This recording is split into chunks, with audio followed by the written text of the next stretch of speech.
Bonjour. L'Éternel fit venir un grand poisson pour avaler Jonas. Et Jonas fut 3 jours et 3 nuits dans le ventre du poisson. Du ventre du poisson, Jonas pria l'Éternel, son Dieu, en disant: Dans ma détresse, j'ai fait appel à l'Éternel, et il m'a répondu. Du milieu du séjour des morts, j'ai appelé au secours, et tu as entendu ma voix. Jonas 2, versets 1 et 2. Tu connais les cachalots? Je pense à une grosse baleine. Ce sont des mammifères marins de la famille des cétacés. La différence essentielle entre ces deux espèces, c'est que le cachalot est un carnivore marin. Il a des dents longues et acérées. Chacune de ses dents pèse 1 kg. Et il est classé comme une espèce fragile et vulnérable.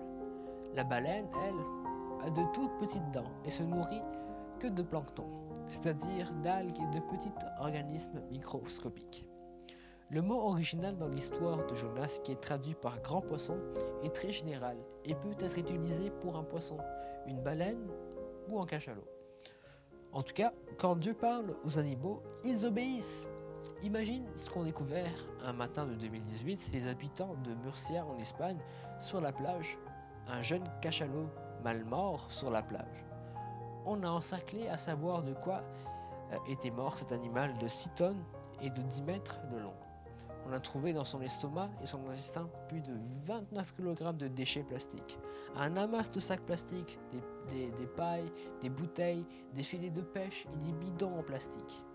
Ainsi, beaucoup d'espèces marines sont menacées, piégées par les déchets et ingèrent de grandes quantités de plastique qui finissent par causer leur mort. Alors, posons-nous la question, d'où vient ce plastique?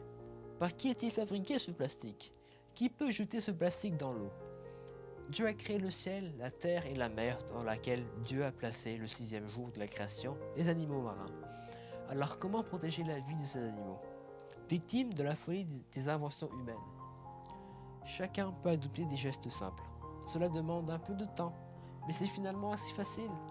Pour toi qui habites sur une île, tu vas à la plage régulièrement. Pourquoi ne pas nettoyer un peu la plage?